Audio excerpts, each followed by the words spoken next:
Well, today we are doing something a little bit different. We are going to chat with our adventure buddy and longtime Summit County local, Jay Irwin, as he shares his story of adventure, survival, and friendship. You are definitely going to want to watch this one.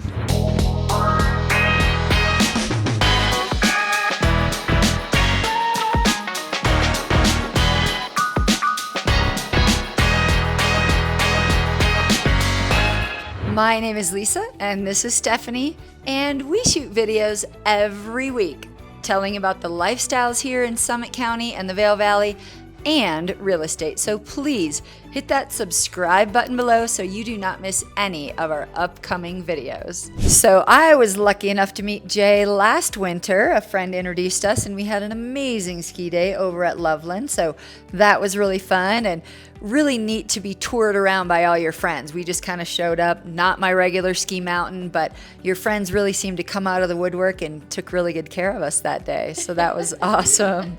Yeah. And I was fortunate enough this summer to check a bucket list item off my list as Jay adventured with myself and some girlfriends to do the 10-mile traverse. Yeah, and you will never look at peaks 1 through 10 again the same way, will you? I won't. And I think today you'll see a little bit of this glimpse in Jay as he always just has the biggest smile on his face. And I captured a picture or two I'm going to throw up on the screen that just showed Jay in his element and his glory. That smile was there all day except for the moment or two in which I was afraid I was maybe going to fall 1,000 feet, but it was a calming face at that point. So, Jay, as we share a little bit about our adventures, tell us kind of how you found Summit County and take it from there. Yeah, so the big thing about finding Summit County, everyone knows about Breckenridge and Arapahoe Basin, Copper and Keystone. They're, world-renowned ski areas. And when I came from Florida, the first place I came was Breckenridge.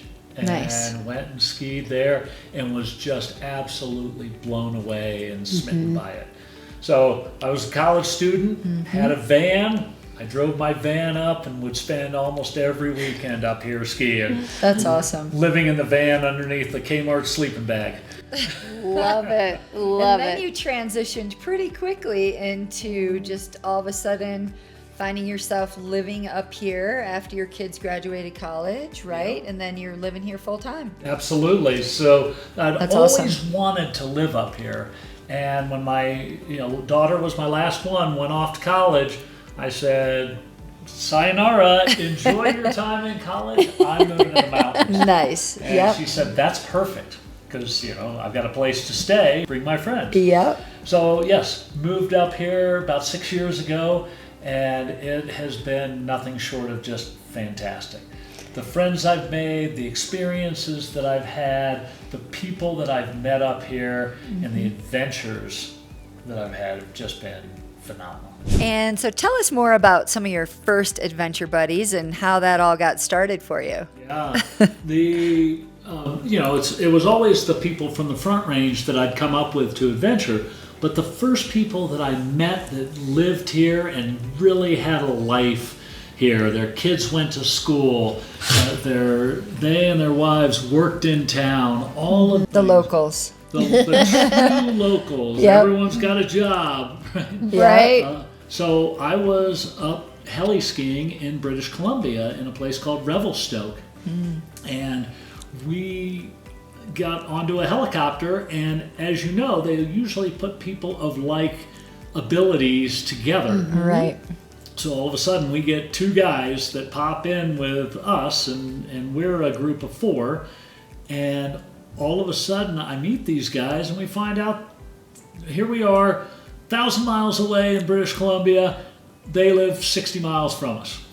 That's awesome. Unbelievable. Yeah. Yep. Such a small world. But What are the chances? yeah. So that was your first adventure with these guys. First adventure with Nice. these guys was 5 days of heli skiing in the Selkirks and the Monashees. So all of a sudden you're besties, right? After a trip like that. I know how that goes. So yep, all of a sudden it's on. And so they both said, hey, you got to come up to Summit County. Yeah. And of course, my days of living in the van with the Kmart sleeping bag are coming back to me, and I'm like, that's pretty cold.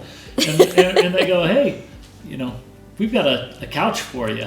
Nice. Big upgrade. Now we're talking. Awesome. Okay. And then Bill just happened to be a luxury home builder, and he was in the process of building a home. And the more we adventured together and went out and did things, he actually built a home with one of the room called Jay's room. That's And incredible. At that point, That was the start of it. So I'm up here all the time. Okay. And, Perfect. Any given chance, I'm up here. We're skiing. We're going into the backcountry. We're doing snowmobile adventures. We're doing rafting adventures and backpacking. Nice. Everything that encompasses a life here in Summit County. Absolutely. Perfect. And That- and then it just so happened that Bill and I happened to be out on we call it a ski bender. It was a 14-day trip just skiing around the state of Colorado. Nice. And so we were hitting all the ski areas along the way. We're down in Silverton, and Mike calls us up and says, hey, you got to get up. 3 feet of fresh snow has fallen. Vail Pass is the best we've ever skied it. Wow. Okay, and Okay. this is where the story So, turns a little. Turns just a bit. So Bill and I Okay. get in the camper. We drive back. We pick up the snowmobiles. We hop on the snowmobiles and we get to the top of Ptarmigan Peak.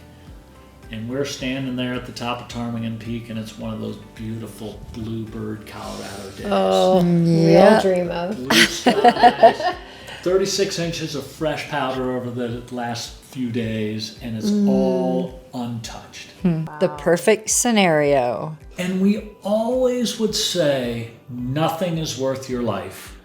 No powder day, no mountain, no peak is worth your life. Yet I think we forgot how intense it was that day. Yeah. Because you get blinded. And the adrenaline's going and the powder's there. Perfect. We just got done skiing Silverton, which is a ridiculously hard ski mountain, and you crushed it together. And so your ego is high. Yeah. And you're sitting on top of Ptarmigan Peak, and Bill and I made a terrible mistake at that time. Well, Jay, real quick, I'm going to intercept. I want you to pick up right there. But in case you don't realize or didn't catch, they're on Vail Pass. They're not at a ski resort. So they're in the backcountry, just a couple guys, snowmobile, doing their thing. So you understand the setting and what's 6 miles happening. away from any rescue Yes. at all. There is no ski patrol. No. No. Right. But that's part of what makes it so epic. And that's part of everyone judging their own risk. Yeah. And so Bill and I, the guys that were supposed to be there with us that day had been there all morning. They were exhausted, and so they called it and said, we're exhausted, we're done. Yeah. And so Bill and I are there, just the two of us. Which is not ideal. A Not party ideal. of two. Right. People, you don't Yep. want it. Yeah. It was a rather hot day coming off of a number of days of really cold. Okay. Again, not ideal. No. I had an Avalanche that I usually wore that allows you to breathe in the snow if by chance you get caught in an avalanche. I just opted that it was too hot. I wasn't going to wear it, and I knew where I was going skiing. There was zero chance. Because you've skied this many times before. Skied this run 100 times. Okay. So Your 101th we had Time there was for our different. 101st time. 101, 101. So what you should do in this situation is take both snowmobiles down to the bottom, park them where you're going to be, and then take one back to the top with two people. Two people ski down, get on the other snowmobile and drive it back up. That is the intelligent way to do it. You have visuals on your ski buddy the whole time. All those things. You can leapfrog. Yep, absolutely. But in this case, we said, we've done this 100 times. We know where we're going to go. Why don't we run hot laps? So one guy's going to take the snowmobile, zip it down to the bottom. The other guy's going to ski it. Who's that going to be? Rock, paper, scissors. I won, and I got the opportunity to go first. And I took off, and the snow was just epic, billowing up over your shoulder. And Everything you dream of. everything you dream of. And as I headed down toward Cupcakes, the run we were going after, I somehow got blinded, made the wrong turn, and went to the left instead of the right. And all of a sudden, I'm in this new, untracked, gorgeous area, all snow over the head, with little cliff jumps and pillow drops, and it was phenomenal. And I kept saying, I can't wait to tell Bill about this and get him to do it when he comes back. And at that point, I made that one turn, and I looked down, about a 37-degree slope, lightly treed, was wondering why there was a big opening off to the right-hand side. And as I made 3 of the most beautiful turns of my life, with snow billowing up over my shoulder, I felt the entire mountain collapse. And all I thought about at that point was my kids, and the fact that I had told them that I would not do something so stupid as to put my life in danger, hence affecting theirs. But here I go, and then the ride starts. And when people talk about this, they talk about the slow motion effect of what happens when the mountain drops, and then how it speeds up like that. And it took me down into the trees. First one knocked my skis off. The second one snapped my leg, broke my tib fib, severed all the nerves and arteries in my left leg. Okay. And then And your miles 6 miles, from anywhere. 10 kilometers for you guys that are Did Bill have anywhere. eyes on you at that point? 0. I didn't think so. Bill had Okay. was driving the snowmobile at that time around to the other side. Okay. So I also know that You're on your own. I'm on my own. Okay. Yeah. So I do what they say to do, and that is swim. Swim like crazy. Fight for your life. And so my world's a tidal wave of white here. Everything's just churning. I don't know what's up from down. I'm swimming as hard as I can. I'm throwing my poles off and just trying to get to the surface. Now, Jay, some people may not realize, but why didn't you just ski out of it? Like, why would you not just ski out of an Abbey? you get taken down, it's right? funny, And they're whenever- so fast. Whenever I hear young kids say, if I ever get caught in an Abbey, I'm just going to ski out of it. I'm like, okay, so when you and Shane McConkey are skiing the hardest Yeah, right. you know, That tell me how could that's happen. going. Yeah. If you Oh, straight line you're it. not a Yeah. professional skier. Right. So, Yeah. so I still tell people that imagine you're in all your ski gear and they toss you into white water. Think of the way the snow is moving. It's like white water. Yeah. And you're like, You're not making any directional change in that. So then I swim to the surface. I see blue skies. I'm like, all right, I made it to the top. And then I saw the tree. The tree right in front of me. And me and the Avalanche took that tree out with my pelvis. Completely shattering my pelvis. can't imagine what that feels like. No, well, So thank then God the for adrenaline, but snow what? comes to a stop. Okay. And it buries me to my chest. What are the odds, too, of your head? So you're solo, you're now injured, Yep. but your head is above the surface of the snow level. Because what do they say? 3-4 minutes Oh yeah. is So what you 3 have. minutes, Oh, you pass tops. So you pass And then- out.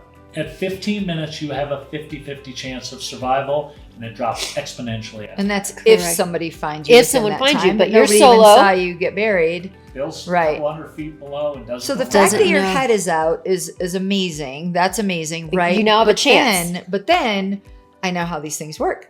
Then you're packed in, like you're still not Cement. digging yourself. Yeah, you're in cement. Yep. So there you are. So believe it or not, I was able to dig myself out because I knew that it packs in like cement, and I knew I had a very short window of time to get that snow out of there. Mm-hmm. So I threw the snow off, and I stood up, and I walked 15 feet out of the avalanche. With a crushed pelvis and a broken tib, fib, everything in the lower leg. Yeah. And the doctors in the emergency room said, no, you didn't. But I remember it happening. Yeah. No, I did. Yep. Wow. So at that point, I took a look. I realized I had broken my leg. And so I pulled off my backpack. And in my backpack, I had duct tape. I had avalanche probes. I had food. I had water. I had an emergency blanket. And I had a radio. Ooh, Okay. perfect. And I pull out the radio, call Bill, and Bill's down below, and he answers, Jay, where are you? And I said, Bill, I've been caught in an avalanche. I'm injured. And then the battery dies on the radio. Oh. Oh Okay. my God. So I turn off the radio. I open up my hand warmers. I wrap the hand warmers around the radio. I stick it in against my core body. Then I take my avalanche probes. I put them on my leg, and I duct tape up my leg to give myself support there. I don't yet know that I have a broken pelvis.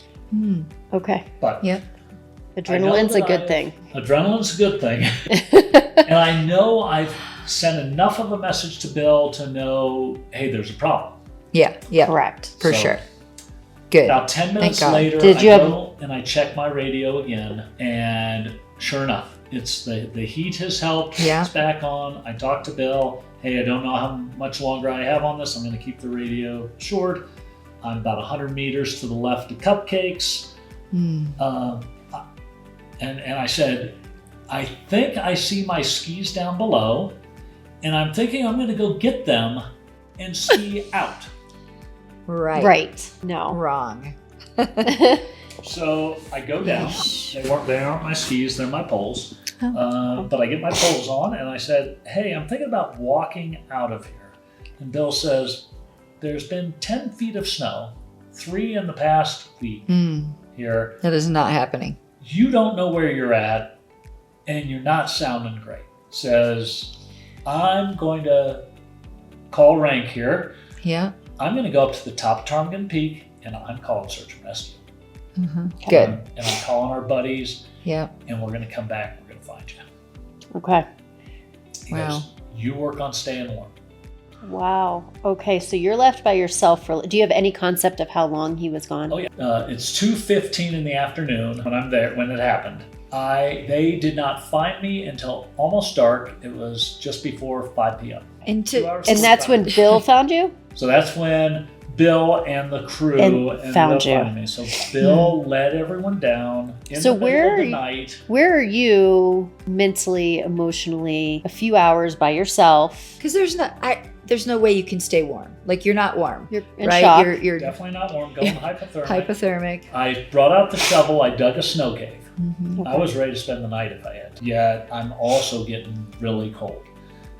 I did have the 10 essentials with me, so that was Okay. one thing that, I had my mirror. I had the ability to call out. Yeah. I That's knew where I amazing. was. I had a map. I had food. I had water. I had some clothing. I had an emergency blanket. I had a first aid. You had a lot of So- stuff. You had a lot of the essentials. That's good. And I used to have a really Yeah. cool whistle that was on the side of my backpack. Yeah. That the week before my kids had decided to take off my backpack and play Oh. with it.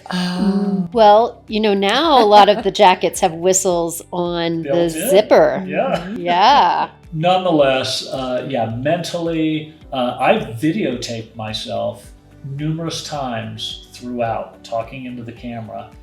And when you take a look back at it, you can see how badly I was going. Yeah. Wow, From Jay. the start, just the color of my skin, my breathing, how well I was talking, Wow. to the end where I'm just a complete and total mess. So, yeah. Good. And then I recorded videos for my kids. Basically said, sorry. Wow. And goodbye. Thankfully, I didn't have to use them. Yeah. Wow. But, so then I'm down there. It takes them 8 hours to get me out of there.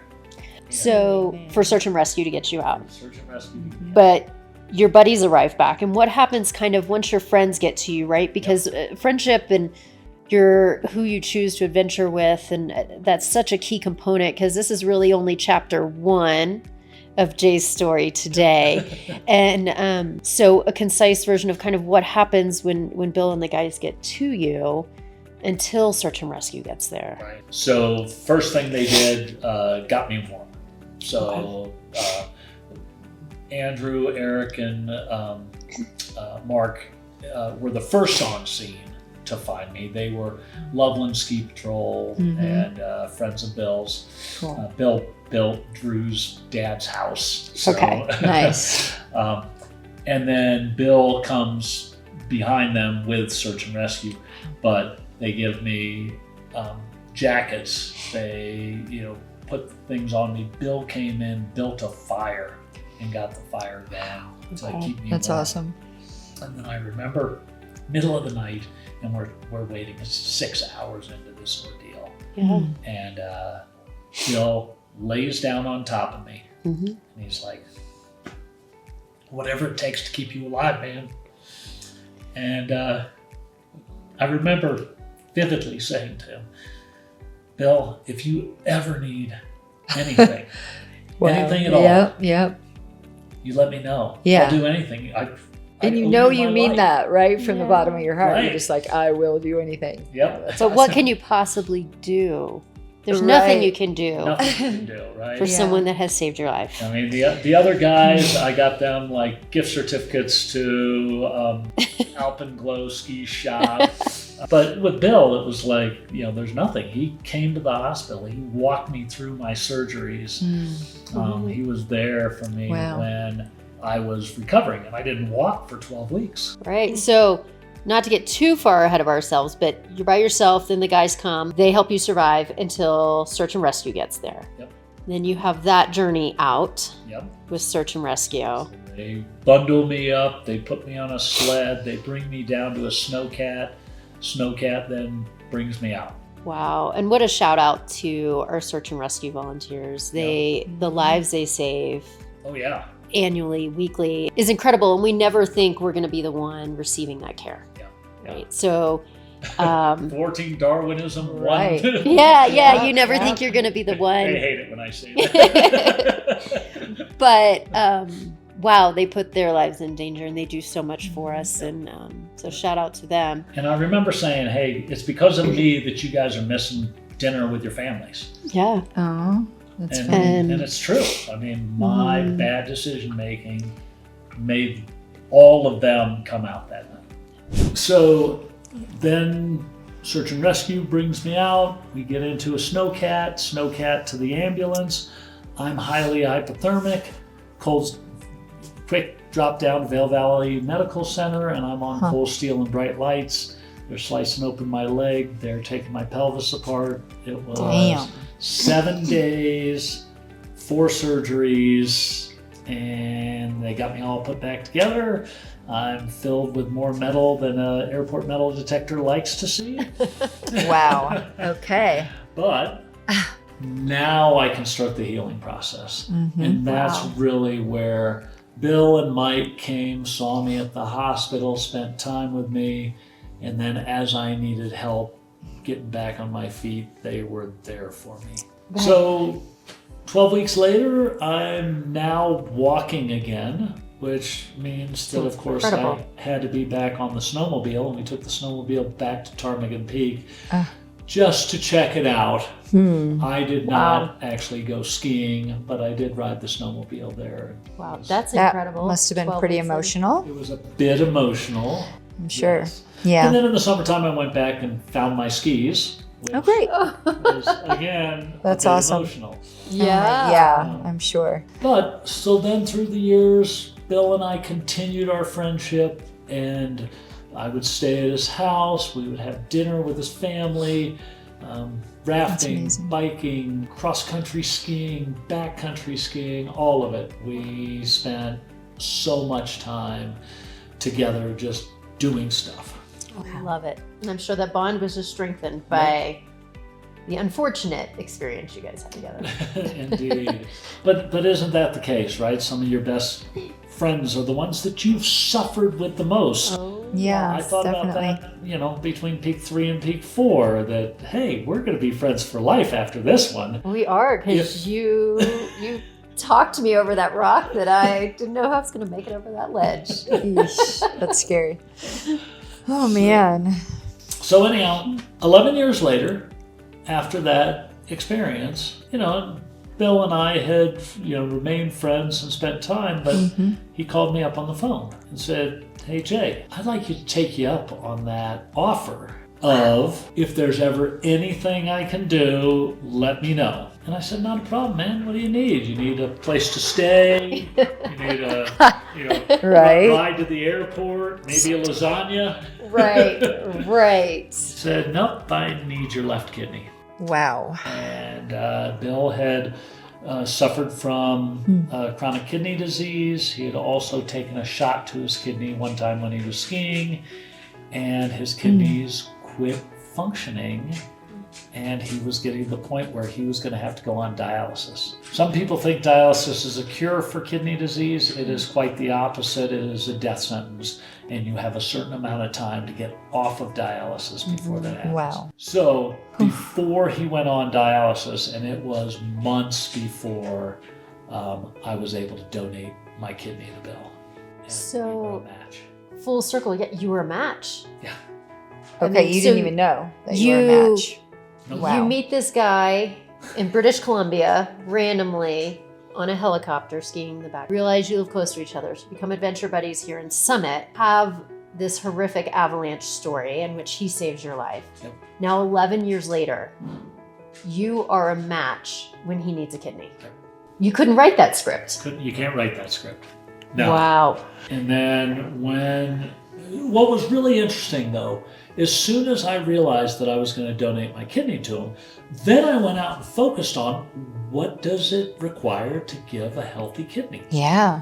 And there's 8 kidney-friendly foods that you can eat, and there's a certain diet that you can eat to make sure that your kidney is in good shape. I would not have known I that. didn't realize that. Yeah. So you're starting the physical, the emotional prep, but you're one hell of an athlete and you do some pretty extreme stuff. What were you learning about that side of this? Yeah. Because you have the rest of your life to live with now one kidney. Yep. And that's the number one thing that people worry about with donating a kidney is that I'm going to have to stop doing what I'm doing. Mm-hmm. There's a woman named Tracy Hulick, and I love this one. When I went to her wedding, she started an organization called Kidney Donor Athletes, and she couldn't find any athletes to talk about their experience, so she created this nonprofit. And when people go to donate their kidney, they can call her up, and she is an ultra marathon runner. She's just a high level athlete, and she talks about what she does with hers. Now there's like 6,000 kidney donor athletes that are in this group, and we all share stories. All right, how do you keep your kidney healthy through all the things that you do? We've got weightlifters, we've got swimmers, we've got mountain climbers. Amazing. And then on World Kidney Day 2 years ago, we had 22 living kidney donors climb to the top of Mount Kilimanjaro together. That's amazing. Unbelievable. Yeah, That's proof that you can continue to do things even on one kidney. Wow. You are living proof. So if anyone out there is considering that, or maybe terrified that they have offered this or have been asked this, right? Now, you guys are all proof that it can be done, and you can still live a not just healthy life, but you can live the life of a hardcore athlete as well. Yep, absolutely. Which is amazing. Oh my gosh. And so That's really neat. You summited Kilimanjaro, and then last year you were part of a world record setting team. Yep. What can you, little blurb about that? So the National Kidney Registry, which, by the way, that organization pairs up kidneys to get the best kidney match for someone. So let's say that you wanted to donate to your child or your husband. Okay. And you weren't a match. Mm-hmm. You could donate to the National Kidney Registry, and they would find somebody that was a perfect match for your kidney, and they would give you a voucher, And Wow. they would find someone that's a perfect match for your husband or your child's. Wow, that's incredible. So the National Kidney Registry sponsored us to do the Guinness World Record for the 50 state high points. So it's the Oh my gosh. highest point in every state. as quick as possible. Quick as possible. So Okay. we started with Denali. The Guinness World Record was 43 days. And we started with Denali, did Denali, then went to Mauna Kea in Hawaii, and then back to the States, did Rainier and Whitney and Hood. So you've gosh. summited and done all these incredible things with one kidney. And the we in this is all kidney donors, right? Your Yeah. team. We had a With team all- of 3 kidney donors that one has done the Iditarod, and she on a mountain bike. Yeah. So I guess they call it the ITI. And she went out on a mountain bike for 9 days, rode the mountain bike, the Iditarod, sleeping in her Wolverine. Wow. So she's my gosh. just a Pretty badass. hard, Yeah. badass. I love that woman. She is fantastic. Nice. And then Dave Ashley is both a liver and a kidney donor. Wow. And so Okay. those are Okay. the 2 organs you can donate while you're still alive. Everything else you have to wait. Yikes. That's fair. That's Okay. fair. So yes, after going through that and testing our limits, we actually finished the 50 state high points in 41 days. And That's the world amazing. record was World 43. record was 43. We set the new Wow. Guinness World Record at 41.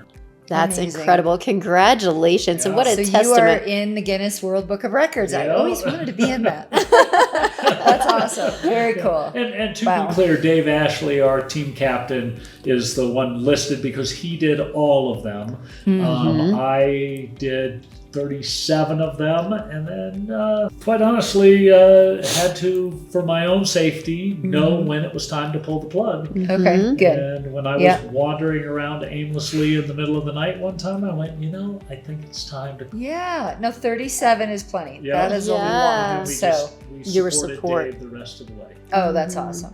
Wow. And I'm glad that you could not put yourself in another situation. Yeah.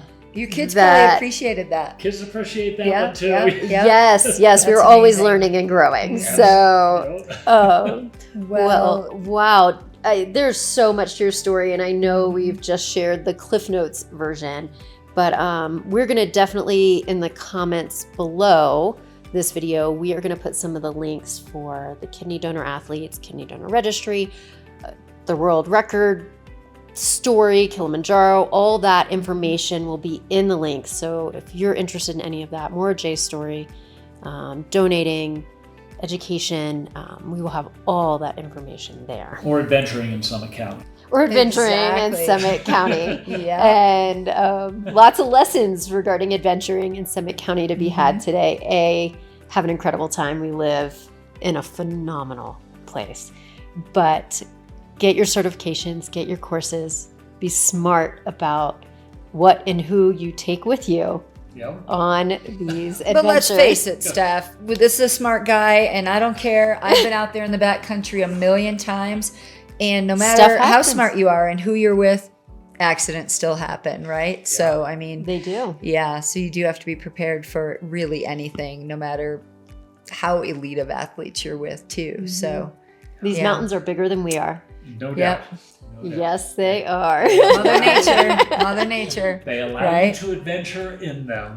Yes, exactly. exactly. Well, I love that we all have, this amazing appreciation for Summit County and the mountains and adventuring in common. You have done a few more adventures probably than most, but I love that we all have that in common, and it definitely bonds people together. So thanks so much for being Your time. being a part of this today and talking to us. Because Jay has squeezed this in. He leaves in days to go. Where are you going and for how long? Yeah, so I am heading to Europe for 1 year. And That's I'm awesome. going to adventure in the French Alps, the Swiss Alps. Wow. man. So wherever it comes Stay around. tuned for more adventures. Yeah, in a year we might have to bring you back in here. You guys could come out. That's what I'm thinking. That's what I was thinking. I'm in. Yeah. I'm in. I'm in. I don't know, Awesome. Jay, but truly thank you for your time. And thank you for being vulnerable and sharing your story, survival and friendship and hardship. And I hope that some of our viewers can just take away some golden nuggets from our time with you today. So thank you. My pleasure. Thank you.